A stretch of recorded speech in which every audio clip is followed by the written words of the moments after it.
Hi, I'm Rochelle and I'm a Ravenclaw, and today I'm back with part 2 of my #SorryNotSorry bank account book haul. So this is a 7-part series about all the books that I brought home from a little thing called Lifeline Bookfest.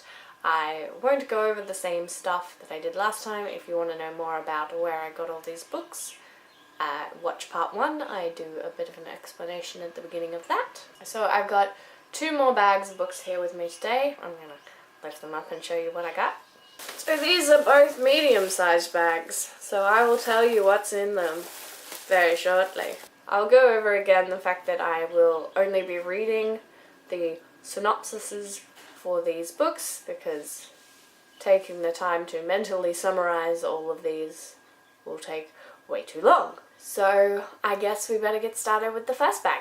I got my scissors this time. Yeah, if you can't tell, these first 4 are batch filmed together and the last 3 will also be batch filmed. The first book in the first bag is...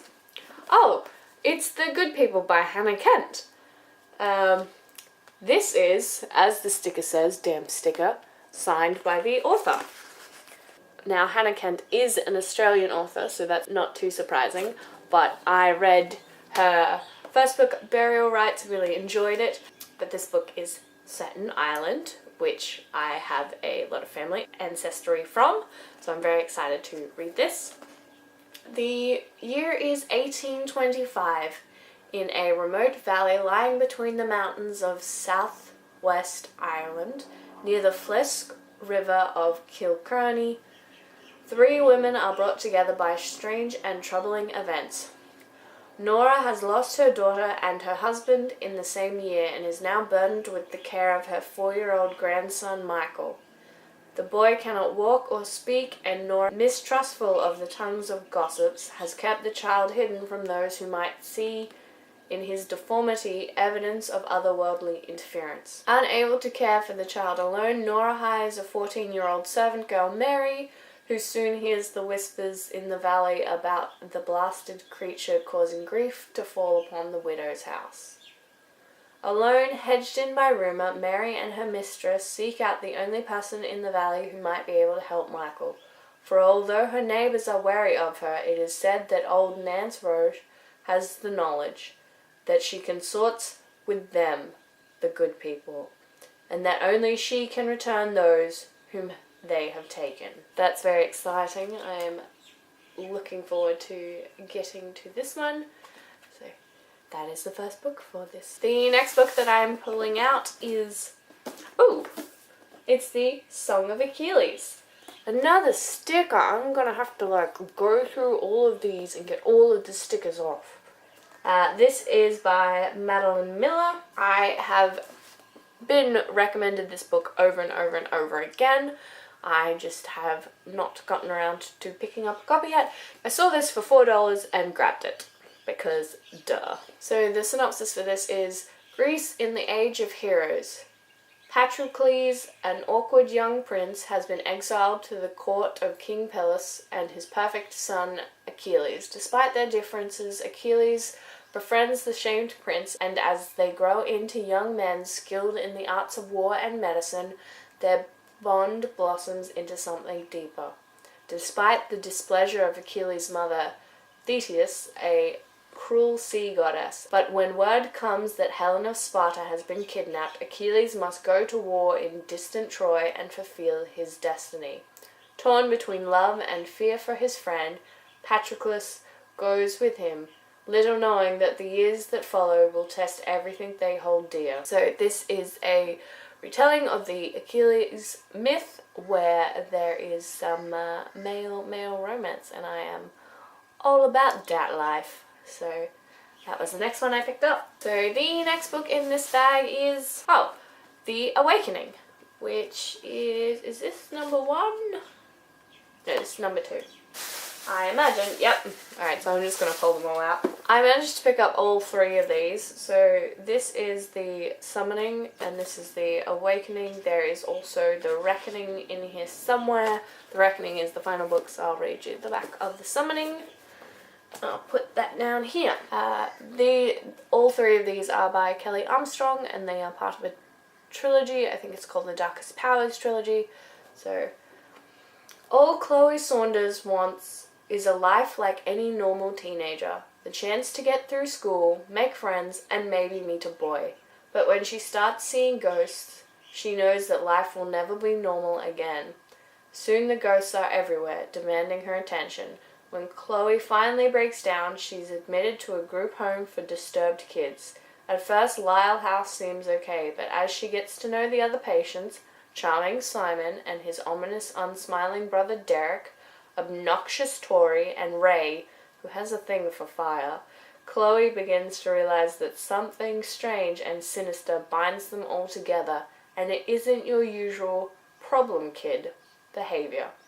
And they are about to discover that Lyle House is not your usual group home either. I was recommended this based on the fact that I read the Mediator series by Meg Cabot, and this has also been recommended as another book for people that enjoyed parts of Miss Peregrine's Home for Peculiar Children. So yeah, this is a pretty good like a young adult introduction to urban fantasy, I believe. So I grabbed the entire trilogy while I was at Bookfest. So you've seen books 1 and 2. I'm sure you'll see book 3 at some point. And then the next book in this bag is Caressed by Ice by Nalini Singh. I've read all but 2 of her current work. This is part of a long running series. I think this is up to book 18 now. I originally borrowed this series off a friend, but I want to own my own copies. I own all of the books for Nalini Singh's other series, so I saw a couple of these scattered around and grabbed them. Again, this is $4, so why the hell not? This is not the first book in the series. This is the 3rd book. I'm pretty sure I grabbed the first book, but I've got no idea where in the bags it will be, so I'm going to grab my phone and I'm going to read you the synopsis of that. So, check out the blue phone. Enjoy looking at that while I read you this synopsis. Nalini Singh dives into a world torn apart by a powerful race with phenomenal powers of the mind and none of the heart. In a world that denies emotions, where the ruling Psi punish any signs of desire, Sasha Duncan must conceal the feelings that brand her as flawed. To reveal them would be to sentence herself to the horror of rehabilitation, the complete psychic erasure of everything she ever was. Both human and animal, Lucas Hunter is a changeling hungry for the very sensations the Psi disdain. After centuries of uneasy coexistence, these two races are now on the verge of war over the brutal murders of several changeling women. Lucas is determined to find the Psi killer who butchered his packmate, and Sasha is his ticket into their closely guarded society. But he soon discovers that this ice-cold Psi is very capable of passion, and that the animal in him is fascinated by her. Caught between their conflicting worlds, Lucas and Sasha must remain bound to their identities or sacrifice everything for a taste of darkest temptation. So this is a romance series. It is a set of companion novels, so every novel follows different characters, but you see all of the old characters and characters that you might be following like smattered throughout. So I've got book 3 here. I know I think I'm maybe another 4 of those to show you, so I've made significant headway into collecting that series. And then the last book in this bag is one I am very excited for, and that is Queen of Fire by Anthony Ryan. I read the first book in this trilogy earlier this year. I really, really enjoyed it. I had previously picked up the second book, which is Tower Lord, in the last Bookfest. This is the real issue with these books.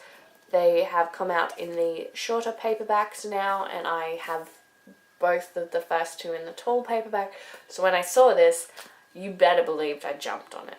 So I will grab the first book and read that synopsis to you. And this tower really isn't going as well as last time. So this is the synopsis for the first book. This is what the first book looks like. The Order fights, but often it fights in shadow. Without glory or reward, we have no banners. Valen Alsorna's life changes forever the day his father abandons him at the gates of the Sixth Order, a secretive military arm of the faith. Together with his fellow initiates, Valen undertakes a brutal training regime, where the price of failure is often death. Under the tutelage of the Order's masters, he learns how to forge a blade, survive the wilds, and kill a man quickly and quietly. Now his new skills will be put to the test. War is coming. Valen is the Sixth Order's deadliest weapon and the realm's only hope. He must draw upon the very essence of his strength and cunning if he is to survive the coming conflict. Yet as the world teeters on the edge of chaos, Valen will learn that the truth can cut deeper than any sword. So yeah, that's very exciting. So that was all the books in the first bag of this part. So on to bag 2. So this is bag 2. It looks like we've got 6 books in here. So we'll get cracking on that. Alright, so the first book that I've got from this bag is... this is Fortune's Pawn by Rachel Buck. This is the first book in the Paradox trilogy. Again, this is another trilogy that I managed to pick all 3 books up from Bookfest. Like, they were literally sitting book 1, book 2, book 3, like, on the table together as a set. So I was just like, hell yes, I will grab that. This is a sci-fi book. I've been really meaning to read more sci-fi recently. I've been very heavily into the fantasy. I've let sci-fi kind of fall on the wayside. So I was very excited to see this because lots of people that I know and watch recommend this very, very highly. So that is very exciting. So the synopsis for this is, Debbie Morris isn't your average mercenary. She has plans, big ones, and a ton of ambition. Sounds a bit like a Slytherin to me. It's a combination that's going to get her killed one day, but not just yet. That is, until she gets a job on a tiny trade ship with a nasty reputation for surprises. The Glorious Fool isn't misnamed. It likes to get into trouble, so much so that 1 year of security work under its captain is equal to 5 years anywhere else. With odds like that, Debbie knows she's found the perfect way to get the jump on the next part of her plan. But the Fool doesn't give up its secrets without a fight, and 1 year on this ship might be more than even Debbie can handle. So, yeah, I'm very excited to get to this. This one's pretty short, actually. It's just over 300 pages, so I think I will probably fly through this series. And the next book that I've got is... it's The Reckoning, so it's book 3. So, I'm gonna fix this because it's gonna upset me. So, book 3. Boom! Yeah. Book 3 is all together. So that trilogy is taken care of, and I don't have to read you the synopsis randomly again in one part. Yeah, all 3. And the next book that I've got in this bag is... this is Spider's Bite. I have been recommended this on the basis that I really enjoy an elemental magic system, and I also really like assassins, and this series title is literally Elemental Assassin, so I'm down for this. My name is Jin, and I kill people. They call me the Spider. I'm the most feared assassin in the South, when I'm not busy at the pork pit cooking up the best barbecue in Ashland. As a stone elemental, I can hear everything from the whispers of the gravel beneath my feet to the vibrations of the soaring Appalachian Mountains above me. My ice magic also comes in handy for making the occasional knife. But I don't use my powers on the job unless I absolutely have to. Call it professional pride. But now that a ruthless air elemental has double-crossed me and killed my handler, I'm out for revenge, and I'll exterminate anyone who gets in my way, good or bad. I may look hot, but I'm still one of the bad guys, which is why I'm in trouble, since irresistibly rugged Detective Donovan Kane has agreed to help me. The last thing this cold-hearted killer needs when I'm battling a magic more powerful than my own is a sexy distraction, especially when Donovan wants me dead just as much as the enemy. So that should be interesting. So the next book in this bag is... oh, it's Wildcards by George R.R. Martin. I'm not sure if this is a... because there are different ways that you can get Wildcards. There's some anthologies and stuff that you can get. It says edited by George R.R. Martin, so I think this might be an anthology or something. But this is George R.R. Martin, who is the author of A Song of Ice and Fire, which is more commonly known as the Game of Thrones series. This is his take on superheroes, and apparently it's super good, even though I just want him to hurry up and finish Game of Thrones. But, you know, we have to wait for authors to be inspired. This is The Secret History of the World, a history in which an alien virus struck the Earth in the aftermath of World War II, endowing a handful of survivors with extraordinary powers. Some were called aces, those with superhuman mental and physical abilities. Others became jokers, cursed with bizarre mental and physical disabilities. Some turned their talents to the service of humanity, others used their powers for evil. Wildcards is their story. Yeah, so this is an anthology. It's got authors such as Roger Zelny, Walter John Williams, Howard Waldrop, Louis Shiner, and George R.R. Martin himself. They've also got David Levin, Michael Cassett, and Kerry Vaughan. Yeah, so I'm very interested to read this because I don't really read, like, there's not, like, comics is the superhero thing, like, there's not a lot of superhero set novels, and I really enjoyed Vicious by V.E. Schwab, and I also really enjoyed the Steelheart series by Brandon Sanderson. So I'm hoping to pick this one up very soon. Oh, this tower is getting big. So the second to the last book in this bag is, oh, it's The Girl in 6E by A.R. Torr.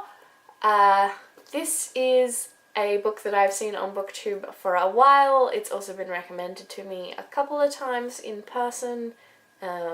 It's pretty different. Definitely not for young adults or people that don't like graphic content. Deanna Madden, aka Jessica Riley, hasn't touched another person in 3 years. She hasn't stepped outside her apartment. She makes money from performing to webcams on a sex site. She's doing alright. The dollars are piling up in the bank, and she hasn't killed anyone for years. But when Deanna sees on the news that a little girl called Annie has gone missing, the story rattles her carefully ordered world. It's uncomfortably similar to the dark fantasy of one of her most disturbing online clients. She's convinced he's responsible for the girl's abduction, but no one will listen to her. So after 3 years, Deanna finally leaves apartment 6E, and this is what happens. I'm super excited to read this. It's pretty short, so I will fly through this. It's also a thriller, so it'll read really, really quickly. So, very excited to finally get my greedy little mitts on this one. Alright, so last book for this one. Oh, it's City of Thieves by David Benioff. So, this is a book that was recommended to me because I enjoyed All the Light We Cannot See by Anthony Doerr. It's said that this is sort of similar but a bit more humorous, which I appreciate. 4 months into the siege of Leningrad, the city is starving. 17-year-old Lev fears for his life when he is arrested for looting the body of a dead German paratrooper. While his charismatic cellmate Kolya, a handsome young soldier arrested for desertion, seems bizarrely unafraid. Dawn brings, instead of an execution squad, an impossible challenge. Lev and Kolya can find a dozen eggs for the NKVD colonel to use for his daughter's wedding cake and live, or fail and die. In the depths of the coldest winter in history, through a city cut off from all supplies and suffering appalling deprivation, man and boy embark on an absurd hunt. Their search will take them through desolate, lawless Leningrad and the devastated countryside surrounding it, in the captivating journey of two men trying to survive against desperate odds. So yeah, that sounds very exciting and could be pretty funny. Again, this is super short. This is just over 300 pages, so looking forward to that one. So that was part 2 of the hashtag sorry not sorry bank account book haul. I hope you guys enjoyed this. If you have any thoughts or feelings or opinions on these, or feel the same way that I do about George R.R. Martin, hurry up and finish A Song of Ice and Fire, please. Please feel free to leave me a comment down below, and I will get back to you when I can. Alright guys, that's everything for part 2. I hope you have a magical day. Bye!